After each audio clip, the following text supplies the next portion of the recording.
Je vous propose, avec les deux intervenants qui siégeront sur cette dernière table ronde, de parler de cet enjeu de l'inclusion numérique et du service public de l'inclusion numérique des personnes âgées et des personnes handicapées à domicile.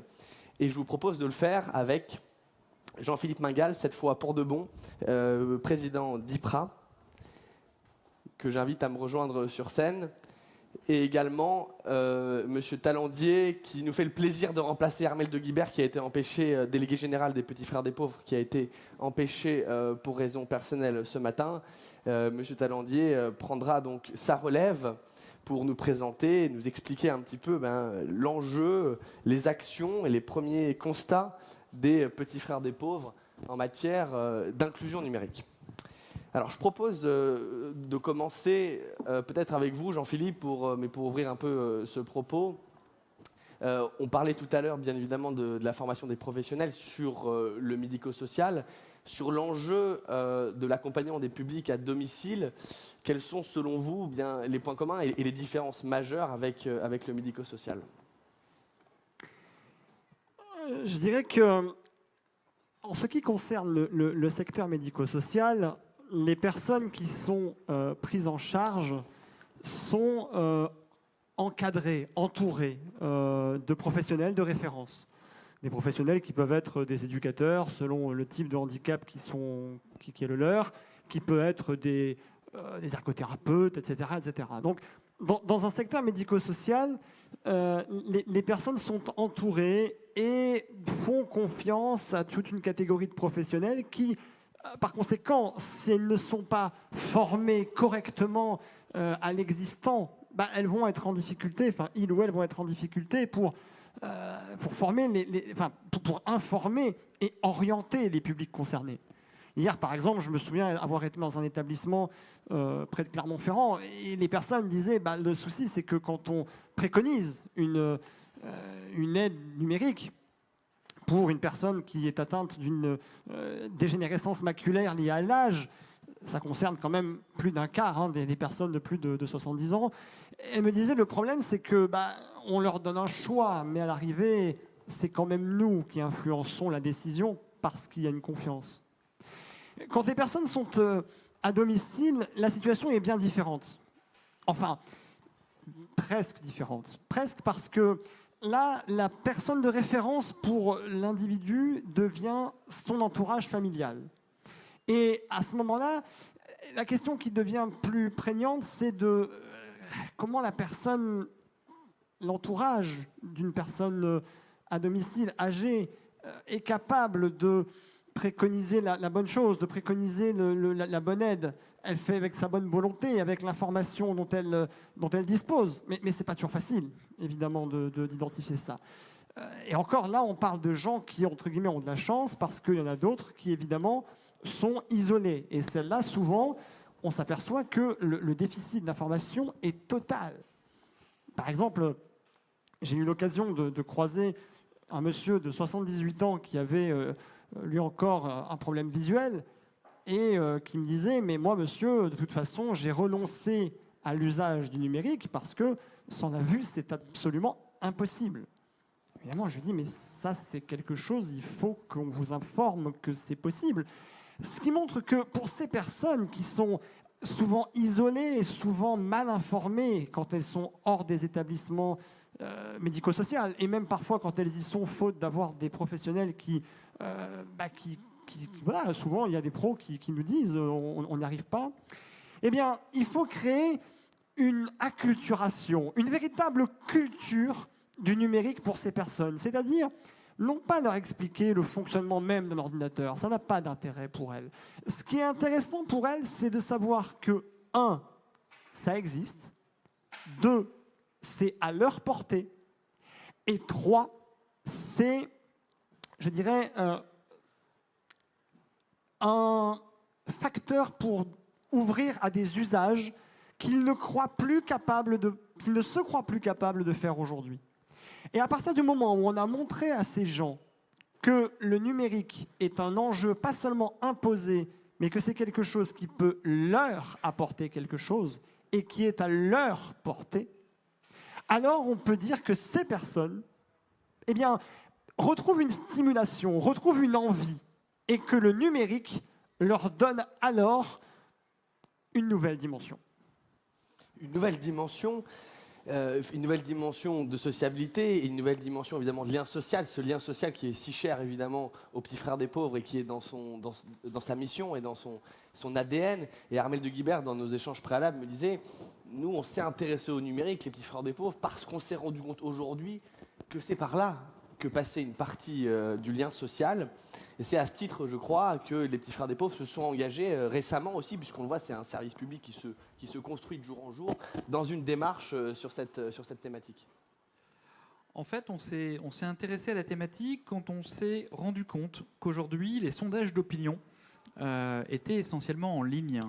Et que donc, toutes les personnes qui n'avaient pas accès au numérique, et notamment les plus de 70 ans, ne pouvaient pas donner leur avis. Quand on voit, y compris la Fondation de France, qui l'a reconnu, qui disait, nous, notre sondage sur l'isolement, on le fait en ligne, ok, mais de fait, on exclut d'entrée de jeu toutes les personnes qui n'ont pas accès au numérique. Et quand on voit que les plus de 75 ans, 1 sur 2, ne sont pas connectés, n'ont pas accès au numérique. Christophe Itier, il est parti, mais je voulais lui dire quand même que dans les Hauts-de-France, la région dont je suis directeur, 52% des plus de 60 ans, pas des 80 et plus, des plus de 60 ans, n'ont pas accès au numérique. Une personne sur 2 de plus de 60 ans donc n'a pas accès. Et si on prend les super exclus, c'est-à-dire les petites dames de 75 ans qui ont moins de 1 000 €, alors là on est dans l'exclusion totale. Et donc on s'est intéressé à ce moment-là à cette question en disant, nous qui avons pour mission de mettre en avant le lien social, comment on utilise le numérique, parce que la question n'est pas de se poser si le lien social et si le numérique s'opposent. Le numérique contribue forcément au lien social. C'est comment on l'utilise et comment on en fait un outil, un vecteur pour que ça marche. Et le premier point, c'était de se dire que le numérique devait, être le synonyme de plaisir. Il fallait que dans la manière dont on le développe, dont on le met en place, les personnes âgées qui sont isolées puissent y prendre du plaisir et donc de partir de l'intérêt. L'intérêt de ce qu'elles ont. Je vais prendre des exemples, par exemple, de bénévoles quand ils accompagnent et qu'ils vont à domicile et qu'ils prennent leur tablette pour sensibiliser les personnes à cette situation. Qu'est-ce qui est fait levier pour la personne âgée? C'est par exemple d'aller sur Google Maps, voir le village où elle est née, d'aller ensuite sur Street View voir à quoi ressemble sa maison d'il y a 70 ans, c'est de repartager des photos de vacances, parce que je sais pas vous, mais moi j'en imprime plus de photos. C'est pareil, on n'en imprime plus, on les envoie plus à nos mamies et à nos papis. Et donc de reprendre les photos, de se recréer en fait des prétextes à la discussion, au dialogue, à l'échange. Et c'est vraiment ça, en cette raison, qu'on s'est fortement intéressé au numérique. Et ce que vous dites donc finalement, c'est que le numérique aujourd'hui conditionne non seulement la participation sociale, mais quelque part la représentation politique des acteurs. C'est-à-dire que tous les publics qui en sont exclus aujourd'hui sont aussi exclus de l'espace public numérique, de visibilité médiatique qui leur permet aussi de faire valoir leur statut, leurs droits et leurs spécificités. C'est ça un peu le discours que vous portez. C'est ça. Si on se dit qu'un habitant de plus de 60 ans sur 2 dans le Nord n'a pas accès au numérique et qu'en 2019, il doit faire sa déclaration d'impôt, s'il change de bagnole, il ne peut pas faire sa carte grise parce qu'aujourd'hui, c'est obligatoirement sur Internet. La déclaration de CNAF pour avoir ses droits à la retraite se fait aujourd'hui sur Internet. Ce qui veut dire que ceux qui ne sont pas connectés, c'est-à-dire ceux qui n'ont pas d'argent, qui n'ont pas été sensibilisés au numérique, ne vont pas faire valoir leurs droits ou vont se retrouver dans un parcours du combattant. J'ai la chance d'avoir ma grand-mère qui a bientôt 90 ans, qui habite dans un petit village du Pas-de-Calais et qui n'est pas du tout sensibilisée au numérique. Elle a des problèmes de santé. Les rendez-vous pour faire des échographies à l'hôpital d'à côté de chez elle se font sur Doctolib. C'est génial. Doctolib, l'outil, il est génial. J'étais à la conférence tout à l'heure. Voilà, c'est un service topissime. Sauf pour ceux qui sont exclus du numérique. Et comment on favorise cet accès? Comment on rend la vie plus simple, plus belle, mais tout simplement accessible quand on n'a pas été sensibilisé. Et la question ne se posera plus dans 30 ans, puisque aujourd'hui, les personnes qui ont 50 balais, elles ont accès, elles sont un petit peu sensibilisées au numérique. Ce qu'il faut, c'est est-ce qu'on a envie de sacrifier aujourd'hui le 4e âge, les gens qui ont plus de 70 ans, pour les 10-15 prochaines années? Cette question-là, aujourd'hui, est une question de 10-15 ans. Ouais. Et ce que vous dites, vous, Jean-Philippe, dans ce paysage, c'est que la question du handicap et de l'avancée en âge, aujourd'hui, sont très imbriquées du fait de l'augmentation de l'espérance de vie. Est-ce qu'aujourd'hui, une personne âgée qui utiliserait une tablette quelconque, qui verrait le handicap à un moment l'affecter dans son avancée en âge, est-ce qu'elle serait susceptible de continuer à utiliser ce type de dispositif pour compenser son handicap? Non seulement elle est susceptible d'utiliser, mais elle doit utiliser. Aujourd'hui, ces personnes, quand elles vont au contact d'associations et qu'on leur explique que la première chose qu'elles devront réapprendre à faire, c'est se déplacer, c'est gérer leur vie quotidienne, mais moi je leur dis qu'aujourd'hui, elles doivent aussi réapprendre ou apprendre le numérique. Parce qu'aujourd'hui, quand on est en train de perdre la vue, avoir un ordinateur, c'est au moins aussi important qu'avoir une canne. Pourquoi? Parce qu'avec l'ordinateur, on peut tout faire. On peut faciliter tellement de démarches qui deviennent même compliquées quand on perd la vue avec l'âge. On peut faciliter son achat de billets de train, son achat de compte bancaire, etc. Donc oui, elle doit. Et surtout, elle peut. Mais pour qu'elle puisse, il faut réunir quand même un certain nombre de conditions. Alors déjà, la tablette, pourquoi pas? Mais malgré tout, il faut se rappeler d'une chose, c'est que la tablette, quand on commence à perdre la vue, les dispositifs d'aménagement visuel de cet appareil restent quand même limités.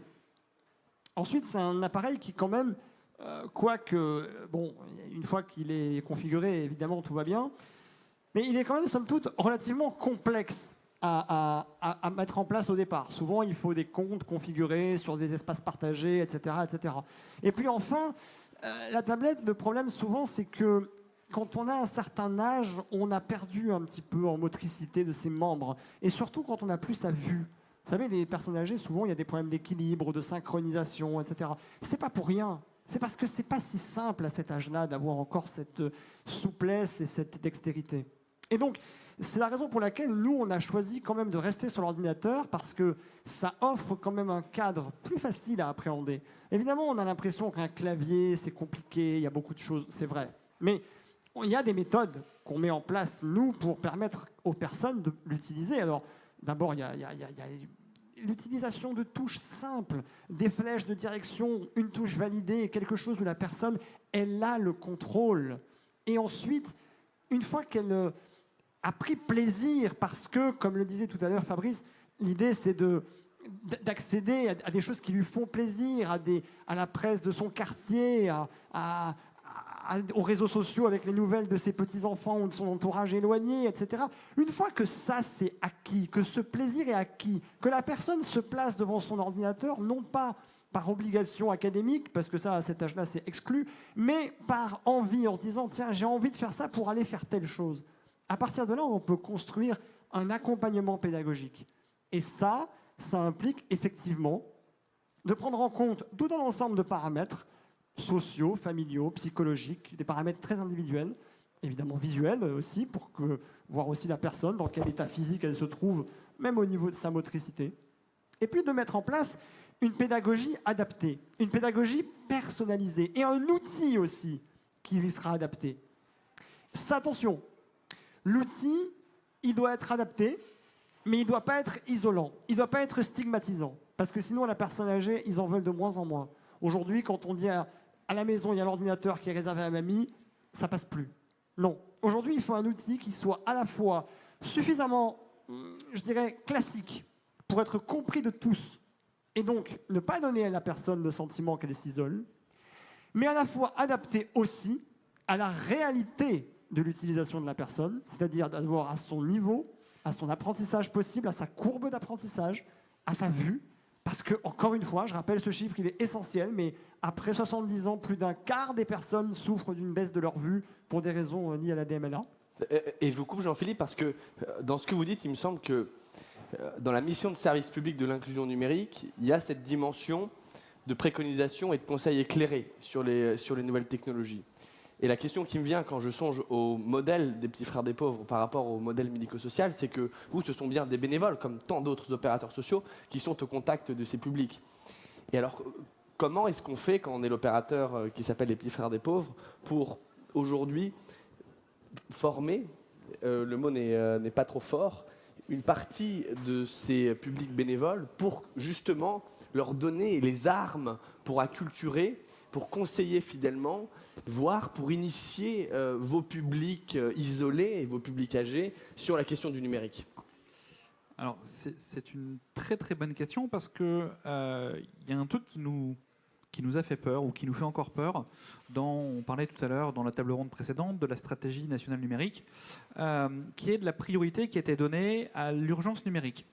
Et donc, pour des gens qui ont besoin de faire leur déclaration d'impôt, la stratégie numérique dit on va orienter les moyens prioritairement sur cette urgence numérique pour faire à la place d'eux. Or, c'est une valeur que le réseau associatif défend fort, c'est la question de l'autonomie, la question de comment on accompagne les personnes pour qu'elles fassent elles-mêmes. Et quand on est dans une région comme la mienne où je disais tout à l'heure, un bénévole, une personne de plus de 60 ans sur deux n'a pas accès au numérique, or 50% de nos bénévoles ont aussi plus de 60 ans, donc dedans ils sont exclus, il faut qu'on réfléchisse à des nouvelles solutions, qu'on réfléchisse à développer des formes d'engagement différents. Et ça tombe bien, on est tous engagés. Donc, les services civiques, les étudiants, c'est-à-dire des jeunes adultes pour qui le numérique, c'est même pas un questionnement, c'est quelque chose de tellement évident qu'ils s'en servent intuitivement.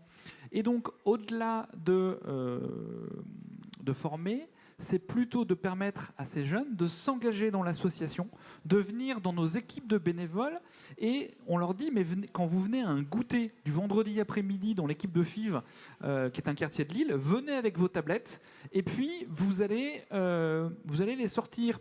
Et puis, il y a une personne âgée qui va isoler, qui va venir, qui va s'intéresser, etc. Il y a le bénévole qui va dire « mais Germaine, elle est super intéressée par le truc. » Et donc, il va s'y intéresser. Et il va aller voir le jeune en lui disant « Jeune bénévole, mais comment tu fais, etc. » Et petit à petit, on va susciter de l'intérêt. Le jeune bénévole va être super valorisé parce qu'il montre ce qu'il sait faire.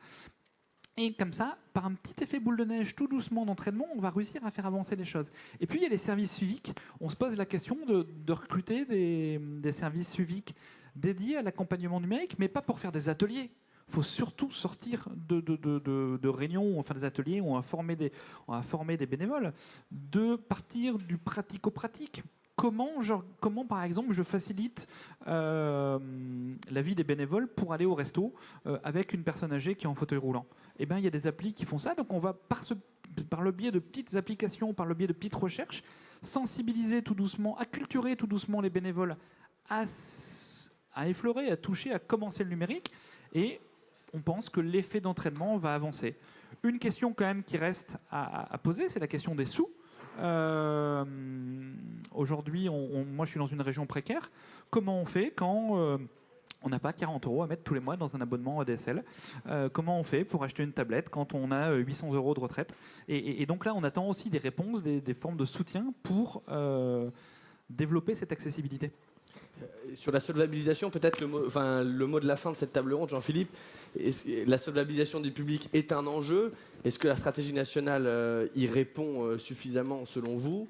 Et dans quelle mesure est-ce que cette solvabilisation doit venir aussi abonder l'accompagnement aussi, au-delà de la question de l'équipement matériel? Est-ce que l'équilibre en ce sens est respecté dans les dispositifs actuels? Non, et là, on pourrait être très long sur ce sujet. Donc, tout ce qu'on va dire à ce stade, c'est que D'abord, effectivement, aujourd'hui, malheureusement, la vision de la solvabilisation de ces publics, c'est souvent de l'aide à l'équipement. Et le problème, c'est que si on ne se contente que de ça, souvent c'est sous-utilisé, voire pas utilisé. C'est totalement inopérant et ça atténue de loin le rôle que peut jouer le numérique dans le lien social et la reconquête d'une autonomie. Est-ce que la stratégie nationale du numérique inclut cette dimension?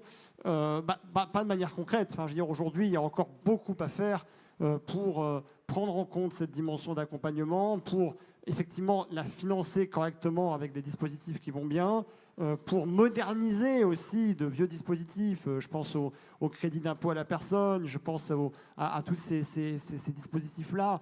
Moderniser aussi la prise en charge en général du handicap. Donc tout est encore à faire. C'est un travail qui doit être fait par le gouvernement en lien avec ces opérateurs et en particulier la Caisse nationale de solidarité et d'autonomie.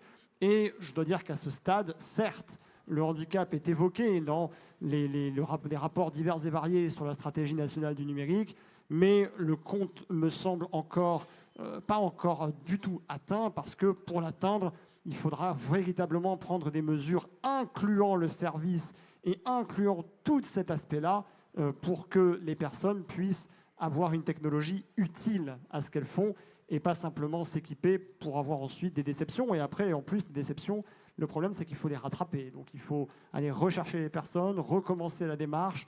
Et bref, à un certain âge, au bout d'un moment, vous imaginez que ça peut être vite extrêmement compliqué. Donc le travail d'incitation est très fort, le travail de solvabilisation est très important, et il reste encore beaucoup de chemin à parcourir par ce gouvernement. Bien, écoutez, il ne me reste plus qu'à vous remercier. Merci infiniment pour vos contributions, Fabrice et Jean-Philippe, sur cette thématique. Il me reste évidemment qu'à vous dire quelques mots de la fin sur cette table ronde, pour reprendre peut-être certainement les mots de Nicolas Hulot tout à l'heure, lorsqu'il parlait de l'impératif politique de surmonter l'illusion de la fatalité et celle du renoncement. Je crois que le point commun de l'ensemble des acteurs aujourd'hui du service public de l'inclusion numérique, c'est cette même exigence. L'exigence de se dire que nul n'est trop vieux, nul n'est trop handicapé, nul n'est trop isolé, nul n'est trop réfractaire dans l'usage du numérique pour s'en trouver irrémédiablement et inexorablement exclu. Et que c'est précisément cette philosophie d'action qui fait que ce service public de l'inclusion numérique, qui va au-devant des publics réfractaires, au-devant des publics isolés, de ceux pour lesquels le numérique était condamné à n'être qu'un objet étranger, ce service public de l'inclusion numérique, il est en action. Et je crois que chacun d'entre vous en avait fait la preuve aujourd'hui. Il est en construction aujourd'hui, avec un soutien et une prise de conscience gouvernementale sur le sujet. Je crois que c'est de bon augure, et je crois que le travail collectif entre l'ensemble de ces acteurs nous permettra de construire une société plus fraternelle. Merci à tous pour votre participation et pour votre écoute attentive à ce débat.